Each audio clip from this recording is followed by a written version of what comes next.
I want to inflict some PowerPoint slides on you to try and answer Sorin's question about our standards of competence framework, code of conduct, and ISO 20700. So I'll share my screen and hopefully be able to give you the presentation I'd like to show. And maybe if somebody can give me a thumbs up if they're seeing the Yes, it is on the screen. Okay. Yeah, So, can see. I'm going to go through this. The presenter's view, it's not the final view. We see the first slide and the second slide as well. Maybe you should amend the view. This is going the wrong way around. Yeah. Okay. Hold on a second. Let me move this to here and try again. Is that any better? I need to... Yes, it is. Go ahead. The smell of remarks confirming is okay. But it disappeared the sharing. Now, okay. You're seeing everything okay now, yeah? No. Full screen? Full screen, good. No, we see the presentation as is on your PowerPoint. We don't see it in presentation mode. Okay.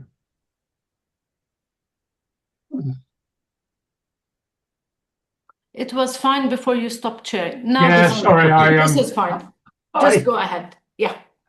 Yeah, okay. I think I'm going to have to because I can't actually stop the sharing. It is fine now. Yeah. You see it okay now? It was until you did something. Yeah. Just go ahead, even with the two screens. Just go ahead, Nick.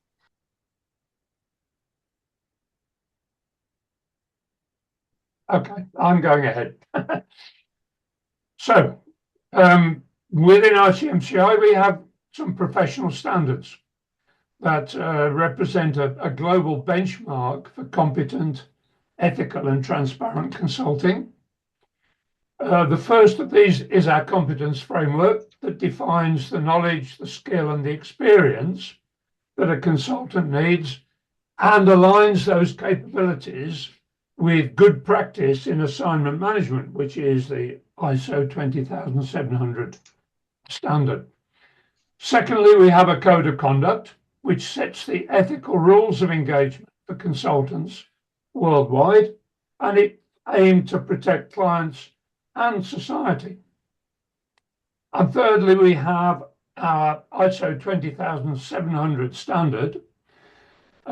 Just to mention, the standard itself is, of course, the property of the International Standards Organization, ISO, and therefore it's open for use by anybody who buys and gets the ability to use the standard. Within ICMCI, we have developed our self-declaration checklist, which is the implementation method for the standard. And the 20700 checklist is an ICMCI owned thing. So it can only be used by those who've been trained and certified to use the checklist to implement the standard. And it translates the standard into project level application. In other words, the application of the standard to a project. The whole idea is to ensure transparency between the consultant and the client on the assignment to make sure that everybody is actually working on the same thing to the same ends. So competence defines who is capable, the code defines how they behave, and ISO 20000 shows how the work is delivered in practice. Together, these make our ICMCI standards. The framework itself comprises the related knowledge, skills, and experience, like I said before, but enable a consultant to conduct an assignment on their own, unsupervised. It comprises 4 levels that you can see in the dark blue boxes. Business insight and aptitude, that is knowing all about how business is conducted. Practice capabilities, in other words, how consultancy is done and applied. Consultative behavior, in other words, the skills of doing consultancy, the personal skills, the personal behavior. And then the last blue box, ethics and professional conduct, actually providing services in a professional and ethical way. And then the light blue boxes give you a little bit more detail about what each of those particular capabilities actually means. So that's how the competence framework is put together and what it does. Our code of conduct is set to instill confidence in the consulting profession by giving an industry-wide understanding of what is good ethical and professional behavior. So it gives a set of rules of engagement for consultants to communicate the ideals to which we aspire as professionals. It's made up in 5 sections, each of which states a consultant's commitment of responsibility to serve the interests of each of 5 stakeholders in our profession. Firstly, the client, that is actually providing all the work to get the best interest of the client. Serving community, so not providing any advice that actually damages society or the environment or whatever. Thirdly, responsibility to serve the organization they work for. That means positively putting forward the image of the organization, but equally acting as a whistleblower if they find their organization is not behaving ethically or professionally. And then the same goes for those that they work with. Again, supporting them, but also, if necessary, calling them to account if they find they are not behaving professionally and ethically. And then lastly, responsibility to the consulting profession. That is a responsibility never to do anything that damages the reputation of management consulting profession.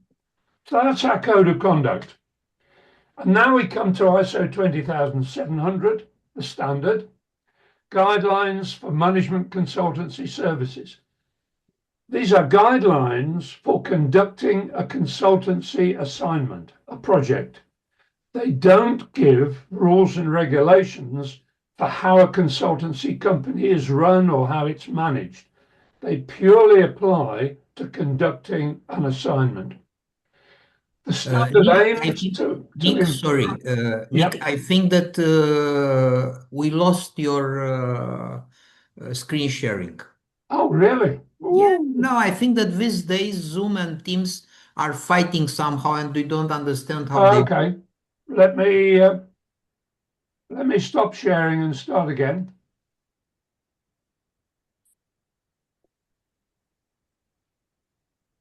Yeah, I don't know how somehow I stopped sharing. I don't know why. I need to find the file again now. I still see it on my screen, Sorin.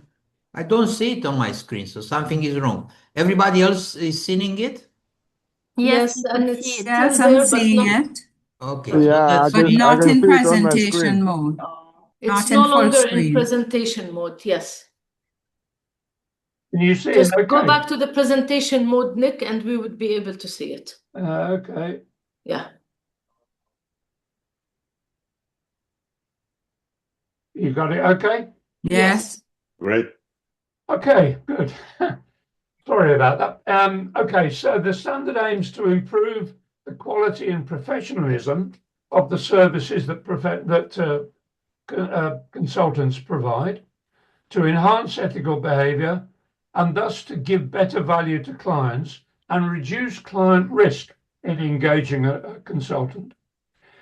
Some of the things you need to know about ISO 20700, it is a guideline, not a normative standard. So an organization or a person cannot be certified against the standard. It is method and tool agnostic. That is, it does not dictate how you do the job, what approaches you use or what tools you use. It just says what process must be followed to do the assignment. It's applicable to any organization of any type or any size, and it takes a partnership approach. It's to be used in a partnership between client and consultant to agree every stage of the project as it goes through.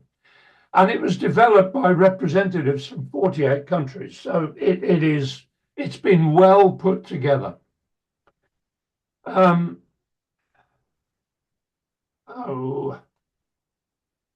am now having a bit of trouble with my own presentation, I'm afraid. I can't make it. There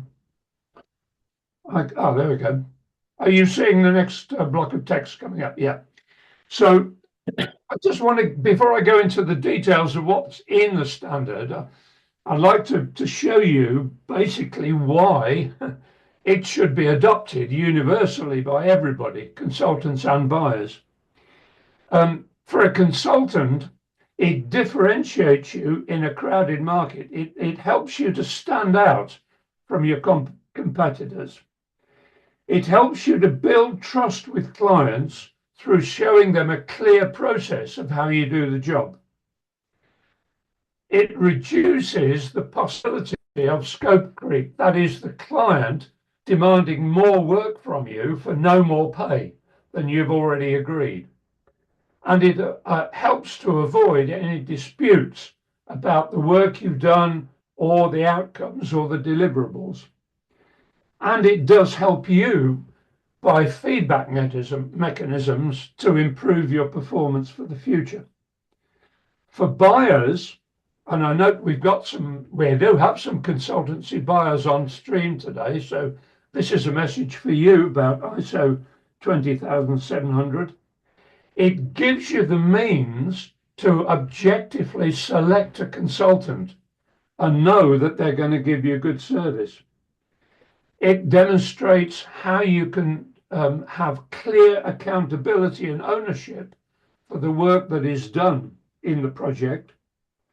It reduces your risk of things going wrong during the project, and it enables you to be sure that you'll be treated ethically and assured of the consultant's integrity in the work they do for you. And it helps you demonstrate to your board, to your shareholders, that you've followed best practice in procurement, in buying those consultancy services. So what does standard look like? Okay, well, like every standard, it has 3 sections at the beginning that are general and just give you information as to the background of the standard. The list of terms and definitions in ISO 20700 is particularly useful, and it is definitely worth considering at the beginning of any consultancy assignment, because it gives you the standard wording that can be used. So there's no argument about what the wording of a contract means, for instance, because those terms and definitions are clearly defined and explained. Section 4 of the standard gives you the principles and the 12 policies that the standard actually comprises. I'll talk about the 12 policies just now, a bit later. Then we get to the 3 sections of the standard to do with the three stages of a consulting process. Contracting, which are the activities aimed at reaching an agreement to provide the management consultancy services. So what will be done, how it will be done, who will do it, what responsibilities are, what the roles are, and also, of course, how much is going to be charged for the work. Section 6 is about the execution or the performance, the actual assignment management carrying out the project itself. Section 7, closure, the activities that end the assignment between the consultant and the client to make sure that everything is finished off properly to everybody's mutual satisfaction. Each of those last three sections, 5, 6, and 7, comprises 5 headings, starting with the general, which actually just explains what that particular section is about and what's in it, followed by a statement of purpose, why that particular section is there, followed by the input, what actually contributes to this section. For instance, in the contracting phase, the inputs would be things like maybe a preliminary assessment by the consultant, telephone calls and email records of discussions about what needs to be done and proposals from the consultant. The outcome then will be whatever documents or whatever agreements are produced that set the scene for the assignment to be carried out, and then maybe the detailed contents of those particular documents that are stated in the outcome. Now, the ICMCI self-declaration checklist takes all of the clauses and the policies of the standard and converts them into an implementation approach. So it takes the 12 policies, which are in turn awareness of regulatory framework. Are there any regulations which will impact on the work that's to be done? Stakeholder engagement and commitment. Who are the stakeholders in this project? How will they be brought in, communicated to, and engaged? The code of ethical professional conduct, so that it will be a statement of which code will be used. It may be the consultant code, which is our ICMCI code, or maybe the client has their own code, which they would like to impose. Project governance, how the project will be governed and managed to make sure that it follows the right path. Capability, a demonstration that the consultant has the capability to do the job, or the consultants if it's a team, and also that the client team has the capabilities to be able to respond and do their job, their part of the job. What the communication methods will be and how they will be used, how data will be protected and confidentiality will be seen, how intellectual property will be protected in the project, how social responsibility will be exercised so society and environment is not damaged, how health and safety will be considered so that nobody gets damaged during the course of the project, how risk and quality will be managed during the project, and lastly, whatever guarantees might be offered by the consultant. Those are the 12 policies within the standard, and those are all what are considered within the checklist of ICMCI. It covers the 3 phases of contracting, execution, and closure, and it allows the consultant and the client to work at 3 different levels, depending on the complexity of the job and what is agreed between the consultant and the client.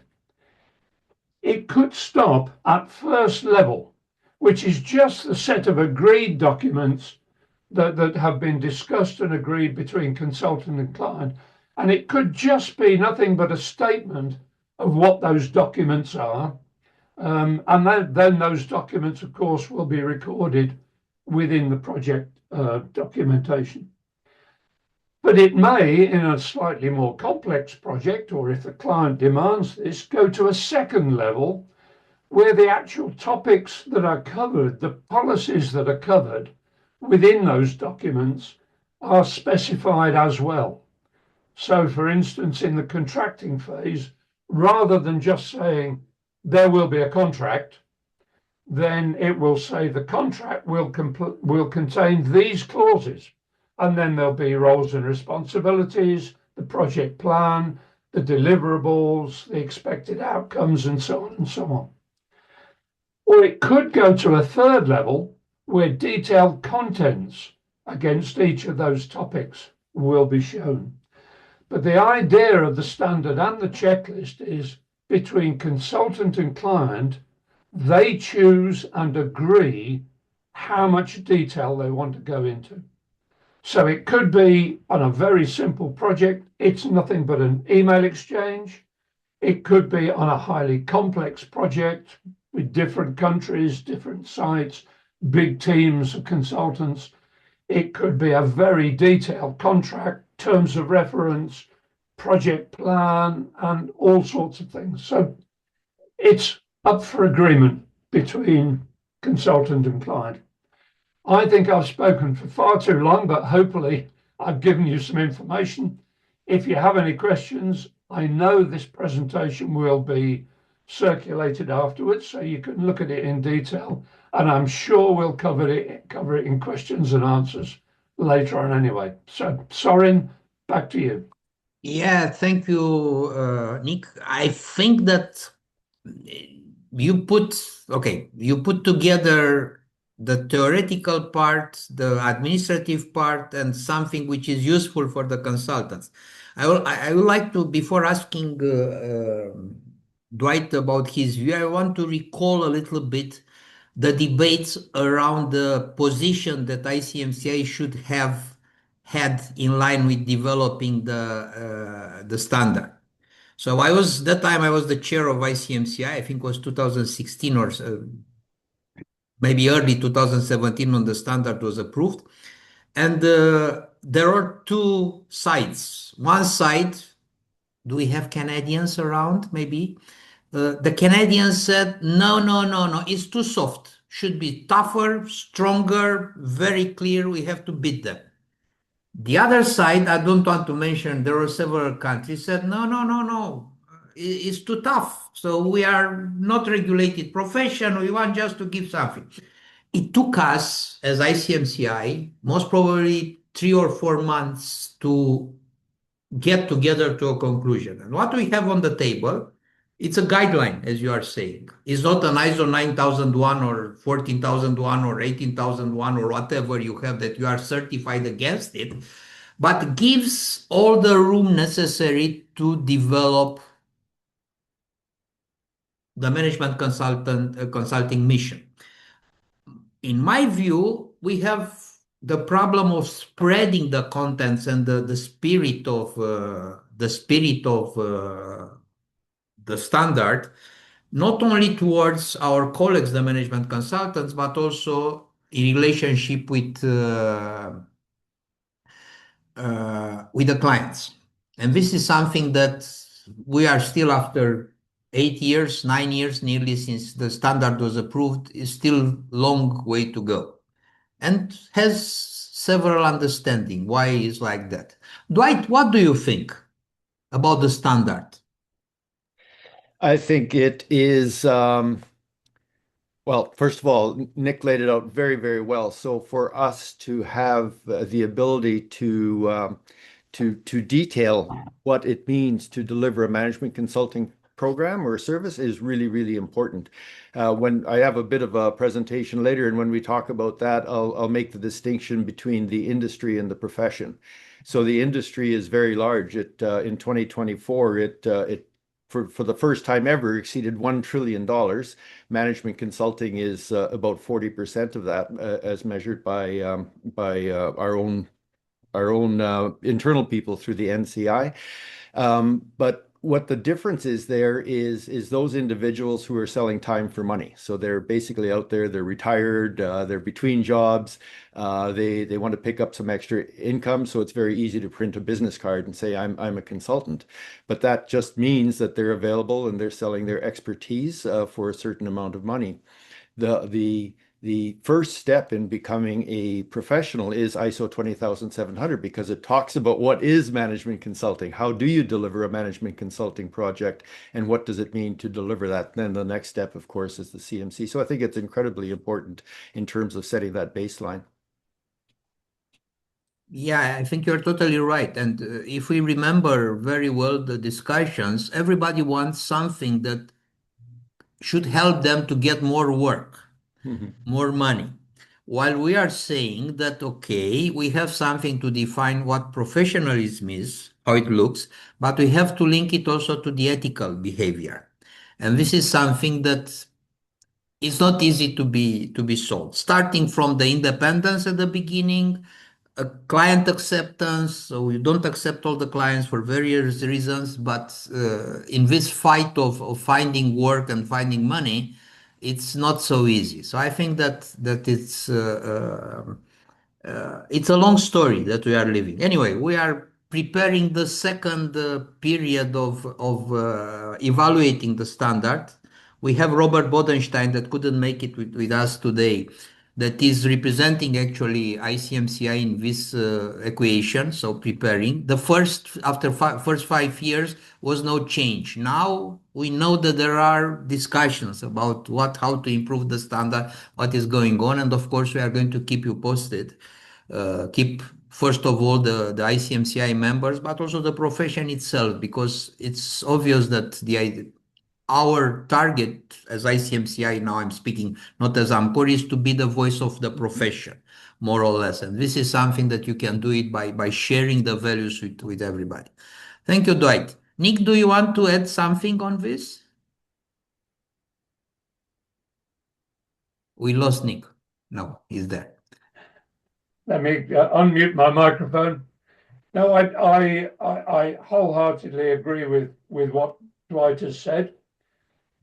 There are some major differences between what we might call the consulting profession and the consulting industry in terms of our approach to why we do consultancy and what we aim to get out of it, whether we are profit orientated or whether we are truly professionally orientated.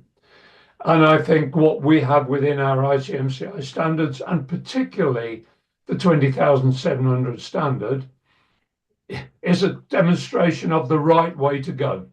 Exactly.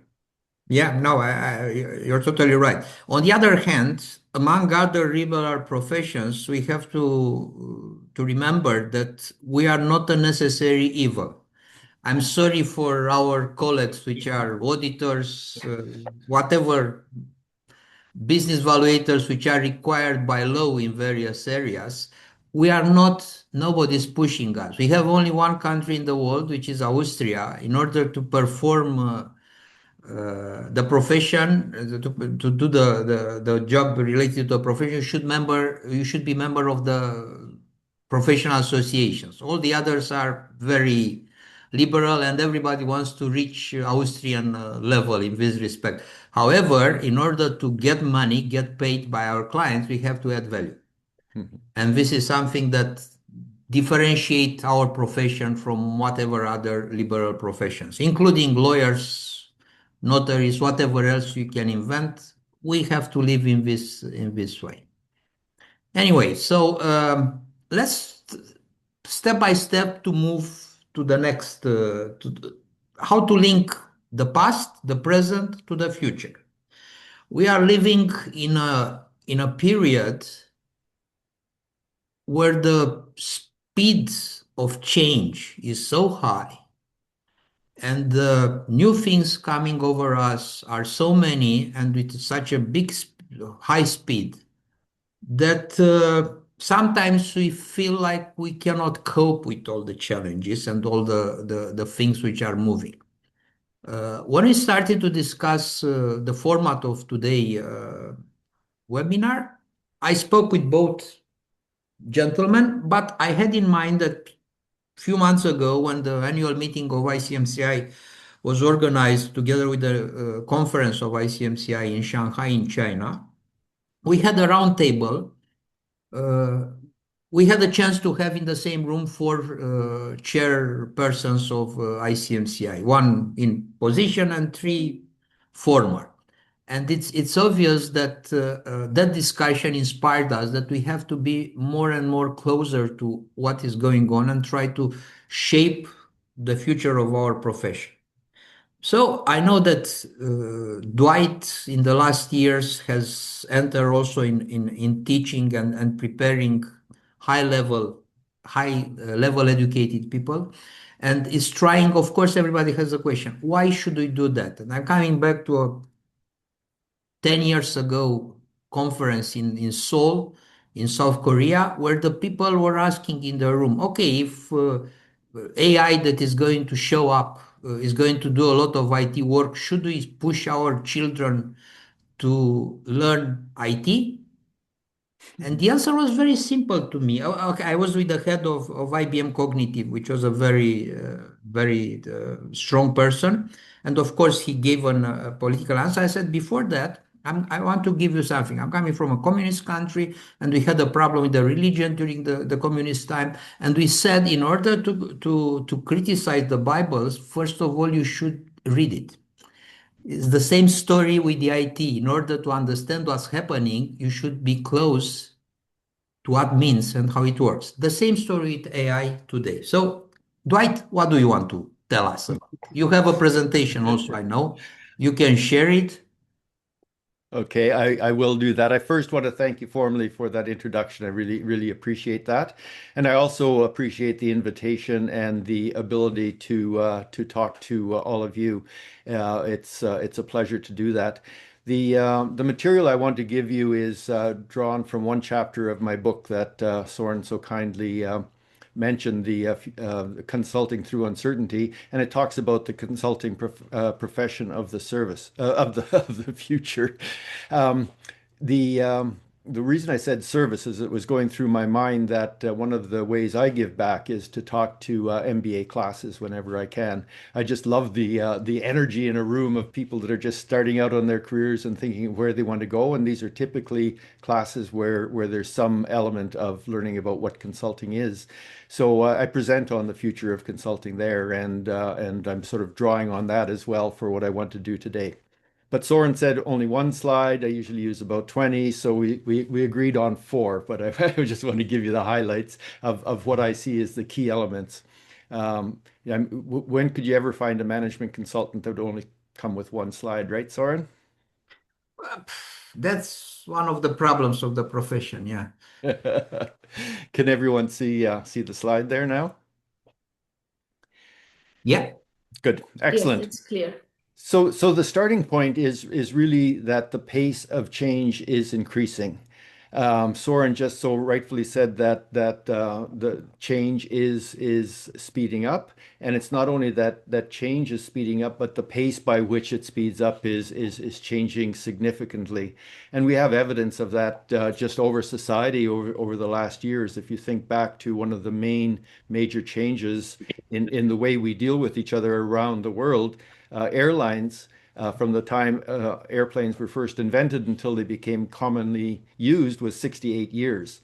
Jump ahead a few decades to television, it took 22 years for adaptation.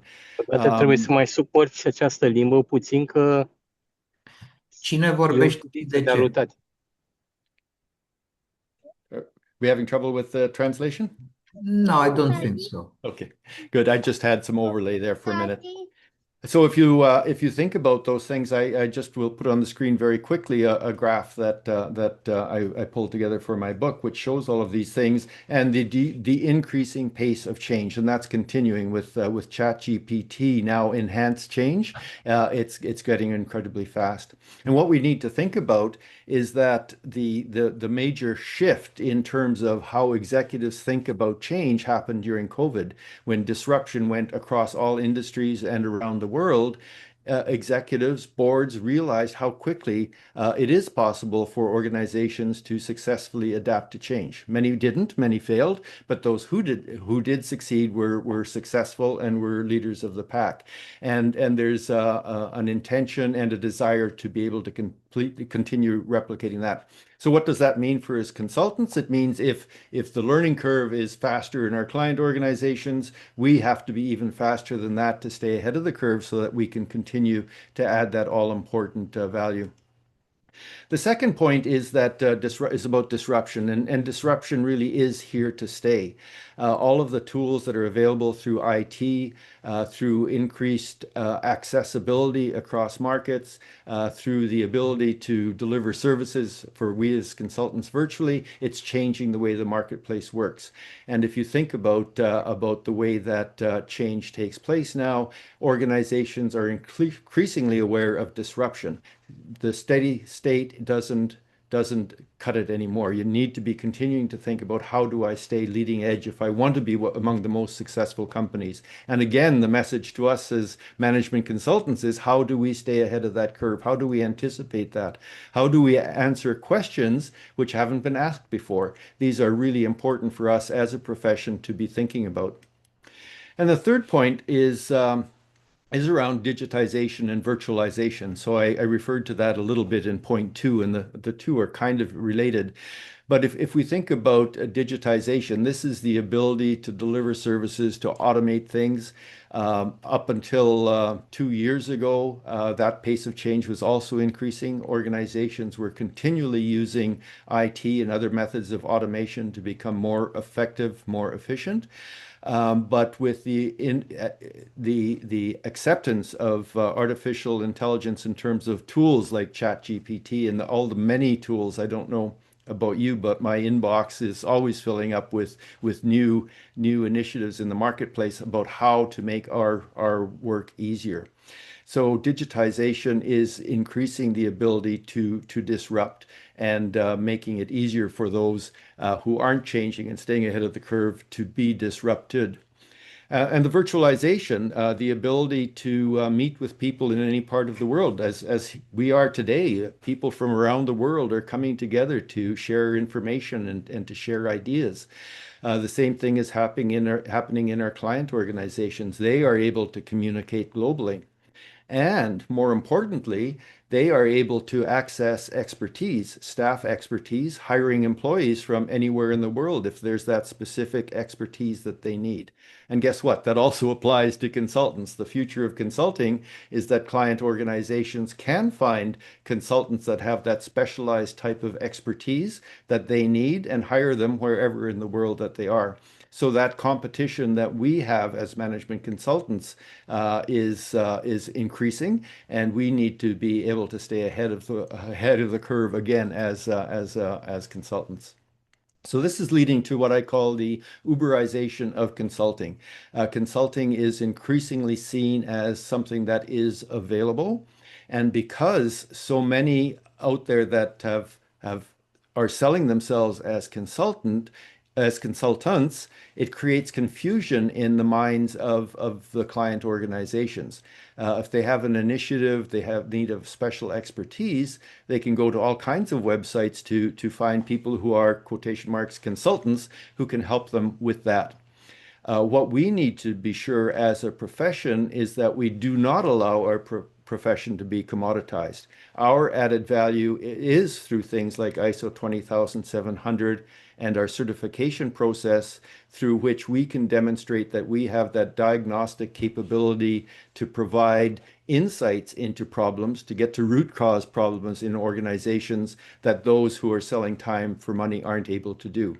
They're very good if you need to implement a new ERP and you hire somebody that's done that before. They can come in and do that for you, but they're not going to be diagnosing the underlying cause or how to use that most effectively.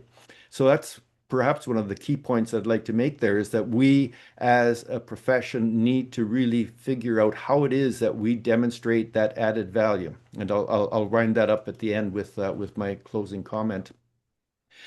The fourth thing I talked about, and the first edition of the book came out before ChatGPT did. So even though I was talking about the impact of artificial intelligence is just beginning, and even now with ChatGPT, 2+ years old, and all of the other tools that we have, they are providing huge advantages to us. I know myself as a consultant, I've increased my efficiency. I can't measure it exactly, but I would say 30 to 40% by automating through AI assistance a lot of the work that I found repetitive, boring, and so on. So what used to take me a day to do, I might be able to do in 2 hours now with that kind of support. What I want to underline here, though, is make the point that the AI that we have today, and in my view, for the immediate future, probably the foreseeable future, is that you're not able to automate professional work. And the reason is that AI now, the way it's developed through its learning systems, is finding the best knowledge and identifying and bringing that in a usable way to us. So it's extremely helpful as an incredibly bright and talented but completely naive assistant. It can do that, but it does not have that diagnostic capability to create new knowledge or to solve problems in the unique way that each organization needs to provide them. So in some ways, the AI tools become something that many see can help them instead of a management consultant. And I say, no, that's absolutely not possible because AI tools cannot have that diagnostic capability. They don't have the problem-solving capability that we as human beings in advanced thinking have. So I could talk all day about that one, but I just wanted to underline that point that it's a major impactor for us, but we can use it as a tool. So all of that to say that if we're thinking about the consulting profession of the future and we want to build on that profession and we want to strengthen it, we have to think about collaboration. In the first chapter of the book, I talk about professional organizations overall, and the fact that professional organizations are in trouble. It's increasingly difficult for all professional organizations to find members and to get members. And many say this applies to consulting as well. And I would say that it's the exact opposite. Given what's happening in our societies around the world, we need to collaborate more than ever. If we want to stay ahead of the curve, I use that word a lot, that phrase a lot. If we want to be those leading edge consultants that can bring value to our clients, we need to collaborate. We need to share information. We need to help each other learn so that we as a profession are able to provide the kinds of services that our clients have come to expect and will expect in the future. And we need to embrace change. So the future of consulting is getting on board and doing that. Don't ignore the new AI tools that are out there. Embrace them, learn them, use them so that we can help our clients to figure out how to embrace them, learn from them, and use them. We really need to collaborate in terms of how do we share information and how do we learn what we need to be able to do to move forward. And that means thinking of different ways of doing things. So we in the profession, as institutes around the world, really need to think about how do we attract members? How do we ensure that they understand what we're talking about when we talk about code of conduct and ISO 20700 and the CMC designation? So the two elements that we formalized are the mark of ISO 20700, the delivery of management consultancy services in a completely transparent way, and the certified management consultant, the designation of the ability of someone to deliver successful consulting projects on their own. The final point I would make, and another reason for the importance of the CMC, is that we have around the world over I mentioned 1 trillion in revenue, according to IBIS World. There's over 7 million employees. Those are consultants, and there's 3 million businesses. So think about those last two numbers: 7 million employees, 3 million businesses. If you think of the 10 largest management consulting firms in the world, they account for $500 million of that revenue. So the other 500 million is made up of management consulting firms that are relatively small. They're 1 or 2 person shops who are delivering services to small, medium-sized businesses, providing boutique expertise to larger businesses and the Fortune 500 types of companies. But they are individual. They don't have a large inside training program. So the CMC is that designation of capability of a management consultant that we, who work in relatively small firms, are able to use to demonstrate that competence. So I just wanted to end on that and say that I really do see the importance of our institutes and of these designations in terms of how we collaborate and providing this as a forum for us to work. And thank you to you, Sorin, for this forum, because I think it's incredibly important that we get people from around the world to share these ideas. Thank you very much, Dwight. Now I remember that it started like an initiative at the local level. Then we said if we have 2 very good speakers, okay, maybe 2.5 with me, maybe it's not a bad idea to share it with all the others. And thank you, Rima and Kuzaima, for sharing it. And we see that we have much more foreigners than locals, not much more, but a little bit more. Anyway, yeah, life is moving very fast. I agree. I totally agree with what Dwight is saying. For many years, we are not really in disagreement in some areas, but we like to talk each other with defending our positions. But I think that AI, like IT, it's just a tool. For us as management consultants, we should be on the edge. We should be very close to what's happening now. All the technical tools or AI tools, IT tools, whatever should be used. And we have to educate our clients how to best use that thing.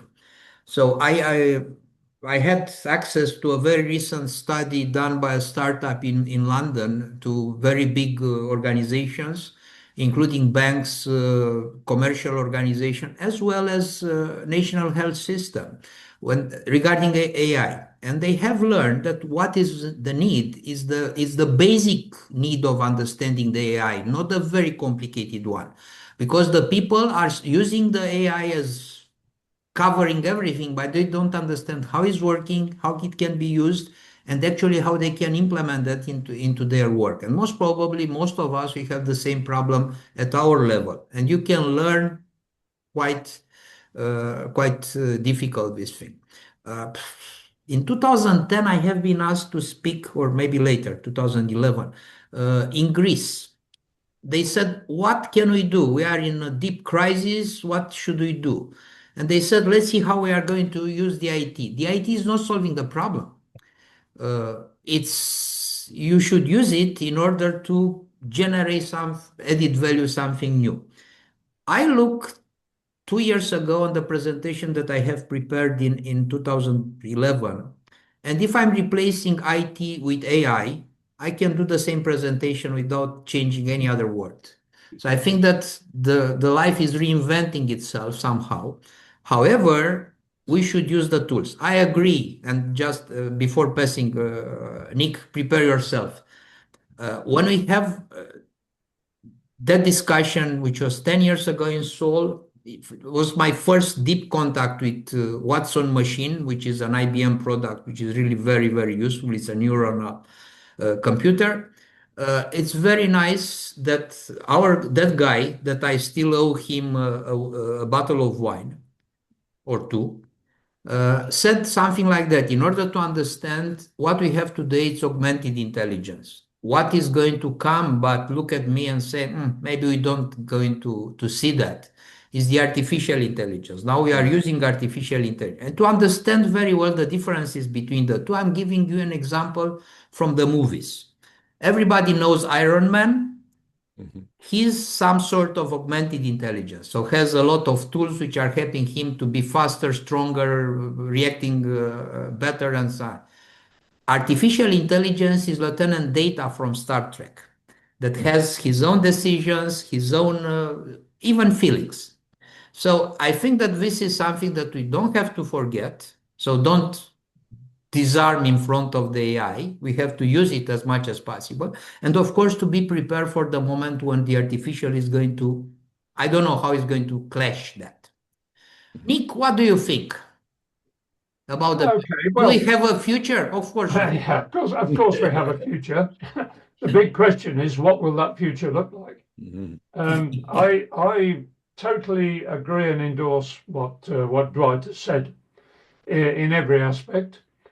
I mean, unfortunately, though, AI is already beginning to creep into a lot of work that consultancy does. It is already becoming a replacement for a lot of consultancy work, depending on how you describe consulting, of course.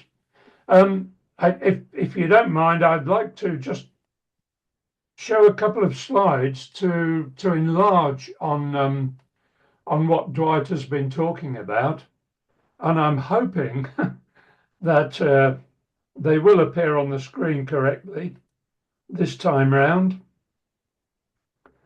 I don't know whether that's happening or not. Yes, it's great. Okay, super. And colored. So, I mean, to me, at this time, more than any other time in our history, the short history of our profession, we stand at a critical point, an inflection point. We are being reshaped, and we will continue to be reshaped by 4 major impacts. One, of course, is AI. This is going to have a major impact on our future, but also changing workforce dynamics. The way people work now, the way consultants work, the way businesses work, are all changing, and social demands are changing. Geopolitical fragmentation. You only have to look at the news every day to see the chaos that is being created around the world politically. And of course, our clients are changing as well. Their expectations nowadays are totally different to what they were when our profession started. I used my good friend artificial intelligence to do for me a pestle analysis of the trends that are shaping our profession, and it came up with 4 possible scenarios for the future. Scenario 1, which is the augmented profession. AI augments the profession, which means obviously we embrace it and we use it, but also our profession coheres. It works together in the collaboration that Dwight talked about. Scenario 2, the fragmented landscape. AI continues to augment our consultancy work, but the profession fragments and doesn't manage that collaboration, that cohesion that we talked about. Scenario 3, the hollowed middle, where AI actually replaces the greater part of consultancy, and the remnant of the profession coheres together. And then scenario 4, the great displacement, where AI replaces consultancy and the profession fragments into a whole lot of disparate things going on that nobody will understand and nobody will trust. So for me, as Dwight actually said, and I'll say it in different words, the future of consulting will be determined not by technology, but by how successfully we adapt our value proposition from a state of information asymmetry, in other words, knowing the things that clients don't know, to judgment asymmetry, making better decisions with the same information. That's where we have to go in our profession. And to do that, we need to be aware of the strategic implications. Like Dwight said, we have to embrace AI. We have to change our value proposition to evolve to what the marketplace will now see as value. We have to maintain our stance that the independence and objectivity of consultants is priceless, that fragmentation of our profession is the greatest threat facing us, and that stakeholder engagement with everybody to whom our profession has an impact have to be engaged. Now, what do we do over the next 2 to 3 years? Late in February this year, the board of ICMCI will be meeting face-to-face in Vienna for 2 days to hold a strategy meeting. In that meeting, we must come up with our future direction and how we're going to move towards a future for ICMCI and the profession which is positive and sustainable and beneficial to us and to the clients. We need to decide what our actions are going to be. We need to find ways of increasing the probability of scenario 1 happening. How do we position ICMCI as an authority on ethical AI? What do we do to make clients demand CMC certification more? And how do we engage the consultants in the gig economy? That is, those consultants that Dwight talked about who are not in the big companies, but those that the bigger share of our profession who work on their own or in small partnerships and who rely on what we call the gig economy of consultancy to pick up their work. I have a challenge for the 75 people who are online today. We have a meeting of our board in February in Vienna to decide our future strategy. But my challenge to you is, can you provide us with your thoughts about the future for ICMCI? Can you send to us, before our meeting takes place, your ideas so that we can take them on board? There will be 12 people in that meeting in February, 12 very good brains, but online today we have 74 very good brains. And the saying goes that 2 heads are better than 1. 74 are better than 12. So my request to you is, please take what you've heard today, take the discussions that are going to happen now, and do feed into us for our strategy meeting in February. Thank you. Thank you, Nick. When I spoke for the first time with Dwight on this webinar,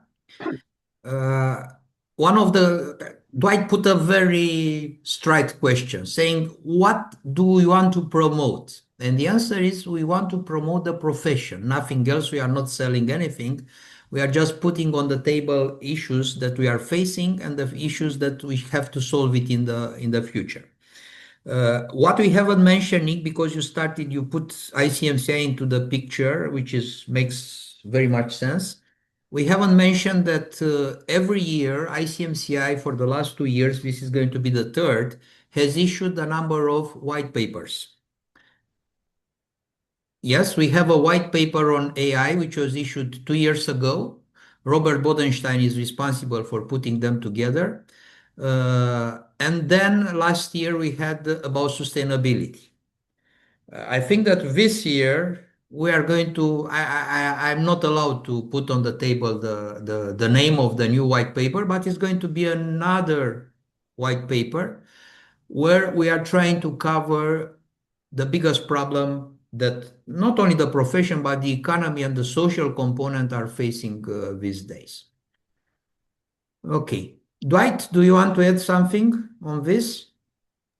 I would like to, yes, thank you, Nick. Thanks for screen capture too, because those are some very good points you were making. I like those. I'd like to make one comment. I think we are at scenario one now, Nick, in terms of that the scenarios that you showed us on that slide. So we are augmented. We know we're augmented, and in fact, we all have the first augmentation tool that we've been carrying for a long time. This is augmented intelligence. I don't have to remember my appointments. I don't have to remember exactly everybody's birthdays and so on. I have a machine that will tell me that. It can also help me find the best route home if there's heavy traffic. So it's very useful and it helps me. So there was a study in late 2024 looking at the management consulting profession, and it predicted that AI would replace 30% of the consulting profession. I personally think that number is a little low, but we can talk about that. And my point that I want to make on that is you need to be careful about what that actually means and what it might mean in organizations as well. So that means that there's 30% of the work of management consulting that can be replaced by artificial intelligence. So if we're in a 1 or 2 person shop, that 30% of work which we used to do that wasn't really very value added, it's data analysis, it's writing reports, it's doing the blogs, it's whatever, that can be totally augmented and made more easily and faster and more effective using artificial intelligence. If you're a PwC, as they recently did, talking about the thousands that they're laying off, those 30% can be pulled together. So if all of your workforce of, say, 1,000 is 30% more effective, you need 30% less consultants to deliver the same work. So we're not replacing the diagnostic capability of consultants to do their professional work. We're replacing those aspects of consulting which are repetitive, what I call level 1 work. It's procedural work that is better actually being as more effective and as efficient as it possibly can. So if we bear that in mind, we're also helping our clients. How do they use these tools to improve the effectiveness of their workforce so that they're offloading that 25 or 30% of their time that's not spent on value-added work and being able to focus on really advancing the organization in the way that they best can. So I really appreciate those 4 scenarios, Nick, and I think it's right, and it's up to us as a profession to figure out which one of those paths we're going to be on. Now, it's clearly that one of the strong debates was, do we need youngsters? Of course we need, and we have More to than push ever. them to grow quicker and take responsibilities quicker and so on. Every chair of ICMCI had a side role, which is to know all the jokes about consultants, management consultants. You know that very well, yeah? And one of the criticisms that we have always received is that we are deploying a lot of youngsters at the client, asking all sorts of things and writing reports, which is not the case anymore. It's obvious that the youngsters are much more adaptable of using the new tools, and they are pushing also us, the more experience, and we can deliver them the experience, the capacity of analyzing the data, looking at the things and trying to make it working better. So I think that this is a major change in the way in which we should look at the profession itself. After a period when you're totally right, the big companies were deploying, and then you know the joke that I'm paying the partner, so I want to see the work of the partner. I'm talking about the large firms somehow. It's obvious that we need to adapt and we need to push the things and to go together. Okay, what else? Nick, anything else? Or should we move to see how the people are going to criticize us? Just to say, Sorin, I've put in the chat box a response to a question where to send all your emails to. I'm happy to receive them personally, but please copy in our secretariat as well. So Nick.Warren and also cmc-global@cmcglobal.org. In the chat, In Rima. the chat, yeah, it's in the chat. Yes, except the Nick that put his email address, the CMC Global email address. Rima, our executive director of CMC Global, has put the links to the 2 white papers that I have mentioned, so you can download them or find them on the website. So they are publicly available, but maybe some of you haven't heard about them. They are very, very, very strong documents and very actual documents, whatever is happening. Okay, so we have that. We have Dwight. We have Nick that was very open to get. Actually, he used the event to train himself for the board meeting in February. I could see that. He spoke to us like speaking to the board. So use also some of the, which is good. I'm happy to see that.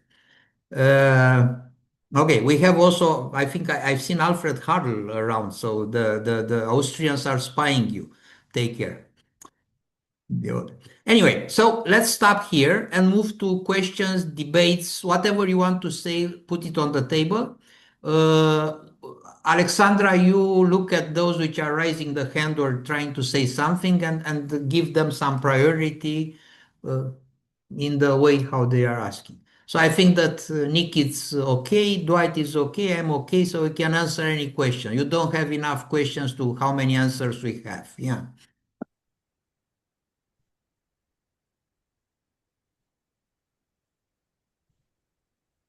I don't believe that there are no questions. I don't believe there are no questions. Yeah. Can be in Romanian. We have the translation. So if it's in Romanian, we'll wait a few seconds that our guests are moving to the English channel. Questions and also comments, I think, Sorin. Yes, everything. Criticize us. Tell us that we are totally wrong. We haven't understood anything from life. That's it. Am eu o întrebare, bună ziua. Salut, Alina, așteaptă puțin să... Dorin, te-ai trezit, da? Ok. Te rog. Acest standard în România, până acum, este aplicabil, e certificat de cineva, de un organism de certificare? Deci, Nick, I'm going to answer to this. It's easier. Standardul 20.700 nu este un standard certificabil, este un guideline. Este pe lista, bine mersi, a standardelor ISO, e adoptat la noi și comitetul care se ocupă TC 56 de modificarea standardelor îl are și ăsta pe listă. Nici măcar nu e tradus în limba română. Este încă în limba engleză, dar este acolo. Noi l-am cumpărat în prima zi, ca să facem vânzare, da? Una peste alta, cred că e rolul AMCOR-ului să vândă standardul mai departe, să se ducă către autorități, către clienți, să explice de fapt ce așteaptă de la un consultant. Da, Sorin, dar lucrul ăsta de a duce într-o piață, nu mai contează, un standard, e destul de dificil. Da, asta am zis și noi, are 9 ani și mai așteptăm vreo 10 până când se obișnuiește lumea. Pe de altă parte, ce e acolo este o chestie pe care ar trebui toată lumea să o urmărească, fie că e client, fie că este consultant. Să înțeleagă ce are de făcut, începând de la faptul că noi suntem independenți în relația, cum e accent clientul, ce așteptări am, cum se întâmplă lucrurile. Fazele sunt foarte bine descrise în standard și de-aia l-am rugat pe Nick să ne facă o scurtă prezentare a conținutului standardului. El nu e foarte mare, dar e ok. Am înțeles. Mulțumesc frumos! Plăcere. Sorin, we have a question in the chat. Consultants and clients do not see value in CMC. What is ICMCI USP? I can't answer you that exactly at the moment, but I will say we are in the middle, as a board, of developing statements of value proposition for clients and for consultants and for consultancy buyers. funding organizations. We need to have an endorsement of those at our strategy meeting, and then I will make sure that they are published so that everybody will be able to see those statements of USP that we want to put forward as ICMCI. Okay, thank you, Nick. So you can ask questions in the chat if you. My dear Sorin, I have a remark. And Oh maybe my God, himself. it's not necessary that you call me oh my God. It's just necessary that call me Alfred. Now, for those that don't know, Alfred was the head of the Austrian organization, which much bigger than just the management consulting, everything, for so many years that I don't remember. 1 year ago, he decided to quit, and now he's back because couldn't stay too much away from this subject. No, and I add, I am now the president of FIACO in Europe. So exactly. So it's the firms I'm association. very interested to get Europe in the first line as front runner worldwide. So we have strategy meeting next week. So I hope to learn something now. And I have some remarks to our presentation here. Perhaps we should differentiate between first strategy for the management consulting market and ICMCI worldwide. Second, maybe training for AI, because I always recognize that we mix a little bit how to tell the people that I know what AI is. I hope that all consultants know that by now. And how to tell our management consultants how can you earn money, how can you get a bigger market for your company. So first, strategy for management consulting and ICMCI. Second, maybe training for AI through ICMCI. And third, maybe how do we do business with it? And the most important question for me is, what does the CMC have to do with it? Because we always forget the CMC, which is our brand label. And many people ask me, now I'm the CMC, 5 years, 10 years, you have all these questions, I think, from your members, but nobody gives me business. So this is a main goal.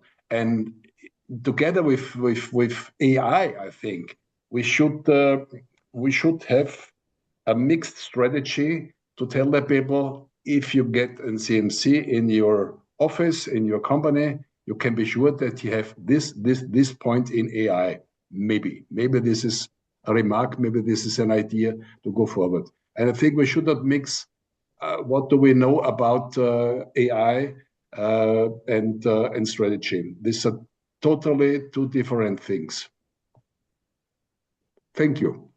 Thank you, Alfred. I think that one quick answer is that the ICMCI Services Inc., which is going to be the commercial arm of ICMCI, commercial.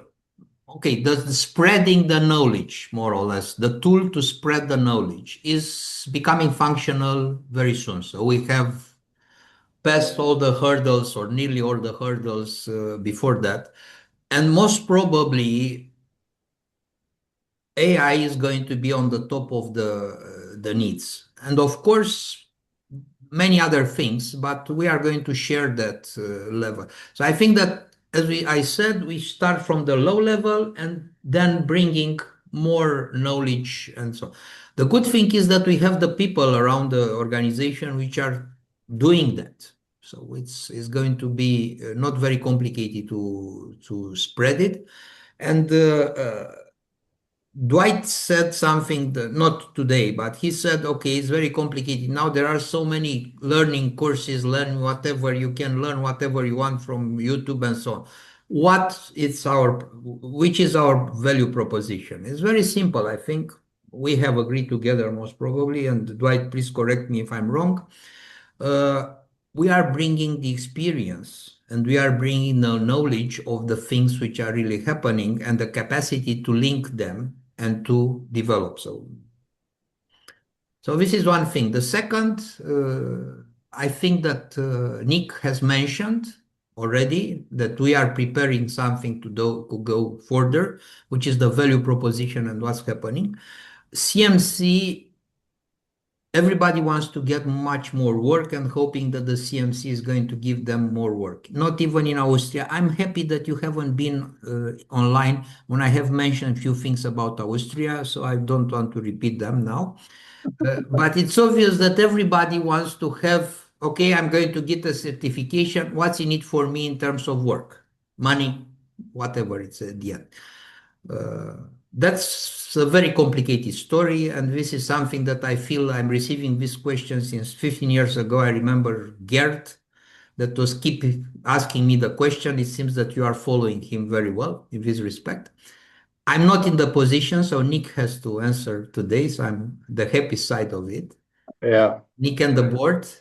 However, I think that what ICMCI is doing in order to promote the professionalism and the ethics, it's something which is really valuable. And this is something that many of the others are not looking at. But I think that we are getting a little bit too much far away. Nick, do you want to say something? Yeah, just a very quick addition to what you said, Sorin. For many years in ICMCI, we have tried to sell CMC to consultants. I think recently we've begun to realize that actually we need to sell the CMC value to clients, people who buy consultancy. Because when clients see the benefit and start insisting, then more consultants will become CMC. When ISO 9001, the quality management standard, was introduced, the only reason that everybody took it up was that governments, followed by big companies, insisted that it was used, and then everybody had to follow suit. We need to do the same with CMC. It starts at the top with governments and big consultancy buyers. We need to persuade them of the value of CMC, of ISO 20700, and then we might see some positive movement for us. Okay. Dwight? Sorin? Yes. Yeah, I see Dr. Bezia asked a question in the chat to me, so maybe I'll quickly read that and then answer it if that's okay. Okay. So with AI becoming increasingly important with the pricing of consultancy assignments, in the future will have to become lower and lower with time. This is what's happening to IT now. So I think to answer that question, we need to think about what is consulting work, and we have to focus in on the value-added work that we're bringing. So it is around that value-added work, the diagnostic capability to solve unique problems in unique situations. So what AI is doing in our profession now, I think, is a bit different from IT, which has become commoditized because systems are getting cheaper. But in what's happening now is if we use our AI tools, we can spend more time on our value-added work. So more time on that diagnostic stuff and less time on the work that's not value-added. So over time, I think I can be more efficient in providing services to clients. I wouldn't raise or lower my rates, but I would be providing, I think, more value to the clients in the same amount of time, or provide the same amount of value in less time. So I think it's not so much in terms of what is the of prices going down. It's how do we increase value and make sure that we're focusing in on the best work going forward. Thank you, Dwight. I would like to add something, Sorin, to something that Dwight said, and also what mainly what what Nick had said also, that not only do we need to sell our services and the CMC to the governments, but we also need to look at strategies to sell to the development agencies, which employ a lot of consultants. And the development agencies in the big countries, and their development agencies at the international level. So I just wanted to raise that point, that I would absolutely agree that we need to get our clients to see the value of the CMC certification. Thank you, Norma. I think that this is an issue that also my colleagues from AMCOR are considering in order to putting it in front of the public entities which are buyers of consulting, because they have to learn what they should look at and so on. And I think that is the job of AMCOR to do that. Okay, it should go also to the private clients, but that's a little bit more complicated because there are many and various and so on. While there, if you talk about public, as you said, development agencies and so on. I think that the relationship that ICMCI has developed with EBRD, just to give you an example, I think was very useful to be enlarged to other agencies and the international financial institution, because they have to know how they think that they know, but they have to understand better the process of procurement. Okay. Anything else? Dacă îmi permiți, domnul moderator, aș vrea să revin puțin la ce a spus colegul nostru Alin puțin mai devreme. Alin a pornit de la premiza de a ne crea acest standard, eventual un avantaj competitiv, de a fi un standard reglementat, astfel încât dacă noi l-am aplica, evident, ca orice businessman, să ne creăm un avantaj competitiv. Eu consider, și fără să fiu avocatul acestui standard, pentru că voi ați fost mai mult decât avocați, ați prezentat foarte bine și ați venit cu argumente covârșitoare, e clar că acest standard oricum transează niște linii directoare pentru serviciile noastre de consultanță și e bine să le aplicăm, dar nu este doar pentru serviciile de consultanță. Acest standard este clar că este de interes comun și pentru mediul academic, pentru mediul de afaceri, clar că este, dar, așa cum spuneați mai devreme, trebuie să convingem cumva și sectorul public și trebuie să implicăm și pe ei cumva să înțeleagă, să cunoască acest standard, pentru că doar cumva dacă gândim împreună putem să dăm valoare exactă acestui standard. Mie mi-e clar că în ziua de azi consultanța joacă un rol esențial în dezvoltarea organizațiilor. Fie că vorbim de fundamentarea deciziilor strategice, de optimizarea proceselor, de implementarea schimbării, practic în orice domeniu astăzi ai nevoie de consultanță. Acum, dacă ar fi să fim un pic cârcotași și să privim un pic în perspectiva schimbărilor sau, mă rog, actualității geopolitice, când standardele, când legile, când toate elementele astea par acum că nu mai au nicio valoare. Și nu vreau să fiu nici cârcotaș, nici să zic cum e un proverb românesc, țara arde și baba să pieptănă. Deci dacă ar fi să ne luăm după standardele domnului Trump acum, ce mama naibii trebuie mie standardul ăsta, când ăsta calcă în picioare toate legile internaționale și toate, știu și eu, normele care au fost până acum în vigoare. Noi trebuie să ne gândim și să acționăm cumva în interesul nostru, în primul rând, pentru că e clar, ne interesează în primul rând ce se întâmplă cu noi, dar trebuie să privim puțin problema în ansamblu, la nivelul societății. Și tocmai cred că aici vine valoarea adăugată a acestui standard, pentru că el este un standard global, el nu se aplică doar celui care prestează, el se aplică atât în perspectiva noastră ca și consultant, dar și pentru client este foarte real. Ce mi-aș dori acum? Colega noastră, Mihalicz, o să încerce să facă cumva o punte între acest standard și cum am putea mai pragmatic, mai practic să aplicăm noi în activitatea noastră profesională. Da? Și mă aștept ca după prezentarea ei, invitații de astăzi, să ne ajute cumva să înțelegem, pentru că lăsând la o parte caracterul foarte heterogen al consultanței. Majoritatea consultanților din România fac management de proiect, fac management pentru proiecte europene. Știm foarte bine treaba asta, noi încă din asta trăim foarte bine.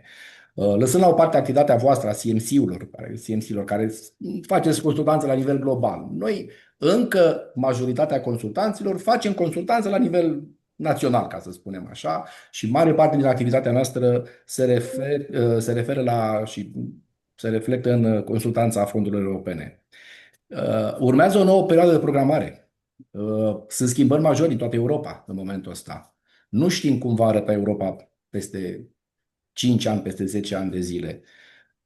Cred că trebuie și noi cumva să prevenim, trebuie cumva să fim pregătiți pentru aceste schimbări și obișnuindu-ne noi cu aceste standarde, putem mai departe să-i atragem și pe ceilalți lângă noi. Dacă până acum am fost obișnuiți să facem doar ceea ce ne convine, doar ceea ce ne aduce un avantaj imediat, cred că e momentul să gândim puțin în perspectivă, pentru că lucrurile se schimbă rapid și dacă n-ai un element de stabilitate, dacă n-ai un element care să-ți creeze clar niște linii directoare, niște reguli de bun simț până la urmă, nu mai știm încotro să o luăm, nu mai știm care sunt valorile. Ok, Luigi, am înțeles. Acum trebuie să întrebăm pe Nick și pe Dwight dacă traducerea a fost ok și au înțeles despre ce e vorba și o să rugăm pe Mihaela să povestească pe scurt, că am depășit termenul și să-i întreb dacă mai au timp sau nu au timp. Nick are cu siguranță, nu știu Dwight, că el e liber muncitor. So, Nick, have you understood? Did you get the translation? I think so. Thank you. Yes. Okay, Dwight, do you still have a little time to look at something and criticize or comment or whatever after that? I think it's interesting also for the others. It's not only for us. Huh? Dwight, is okay? Yeah, I'm still here. Yes. Yeah. Okay, good. So, Mihaela, the floor is yours, I understand. Yes, thank you very much. I'm a little bit surprised. I have no presentation prepared. I'm in the board meeting today, but anyhow, I don't know if I should speak in English or Romanian. I think English is better because Okay. I think the translation into Romanian is okay, and I want to make sure that our foreign guests understand the situation and can contribute. Okay, so I will try to keep it extremely briefly on that. And coming from my previous experiences, I have been working for the last 20 years. Before the 5 years, I'm in consultancy in the Central Public Administration. So I used to be a client. And in a client in need of strategic consultancy, not let's say a project management consultancy, but strategic consultancy, as I have been negotiating with the European Commission, the partnership agreements for almost three financial exercises. So what Nick has said, the fact that proposing these standards to the consultants may be a way, but probably the best is to promote these standards and certification towards the clients and the value of this certification for the clients. Because what I see in the last 2 to 3 years, and it's not only in Romania, but since we are providing consultancy services at regional level, especially Western Balkans and Central and Eastern Europe, sometimes we have the idea that the clients really don't know what to ask, maybe also due to automation and some sort of instruments that yet they are still hallucinating a little bit. And we have seen some bad examples in using AI in consultancy.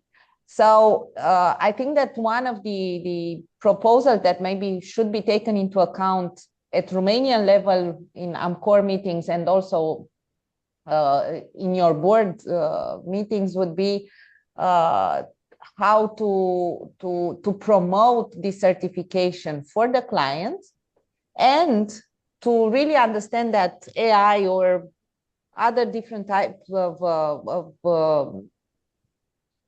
equipment, let's say, and software, etc., they are pretty much instruments.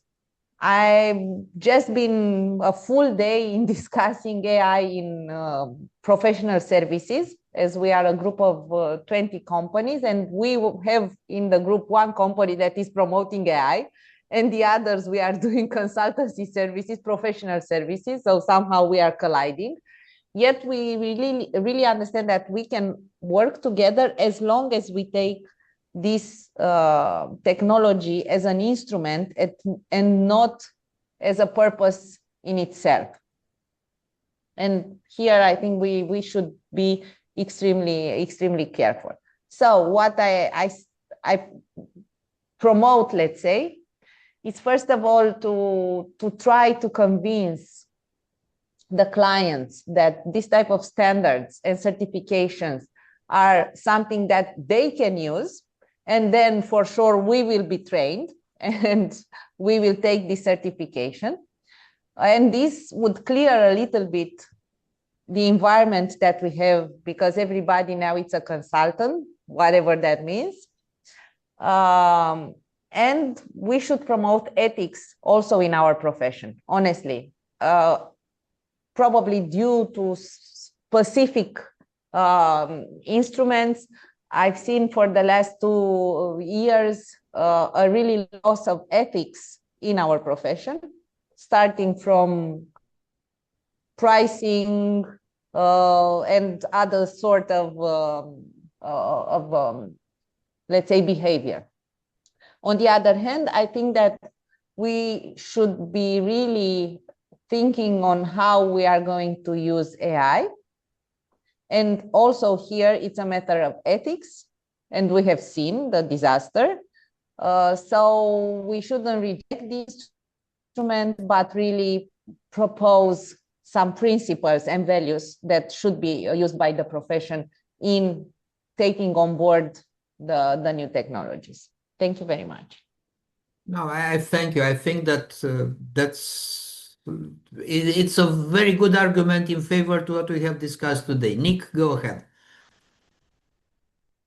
Well, all I really want to say is thank you very much, Sorin, for organising this. I think, I hope it's been a very useful session for everybody. It certainly has been for me to see so many people on board. Thank you very much to Mr. Petre Luigi Luican for his kind words in summary. And thank you for everybody who's participated and listened to us. Mulțumesc.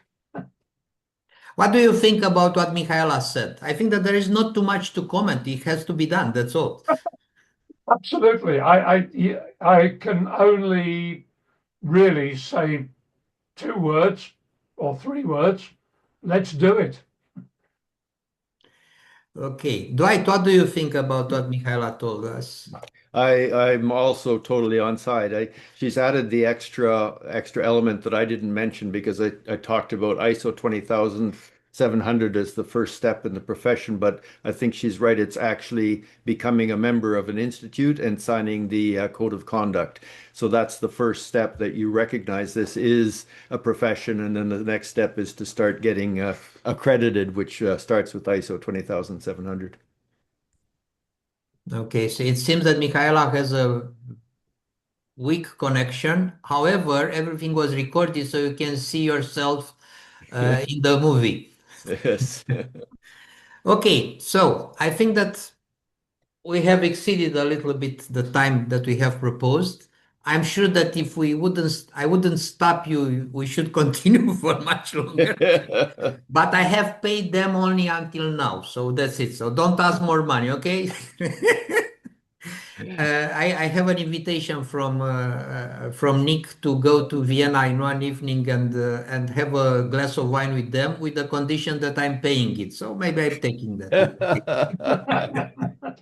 Thank you, Sorin, for organizing this. Thank you very much. I'm very happy that you have been able to be part of this, and I hope it was okay. The messages are good, so it seems that we have put something on the table which is necessary and useful. Thank you for the 2 friends of mine, which are excellent speakers. You know them very well, and okay, everything is going to be put on the YouTube channels of AMCOR and ICMCI. You can look again at what things we have said. Okay, take care. Have a good evening, afternoon, morning, or wherever you are. So let's start from that and keep in touch and have a good year. Thank you. Take care, Thank everyone. you. Bye. Thank you, guys. Have a good day. Thank you. Bye. Thank you. Have a Bye.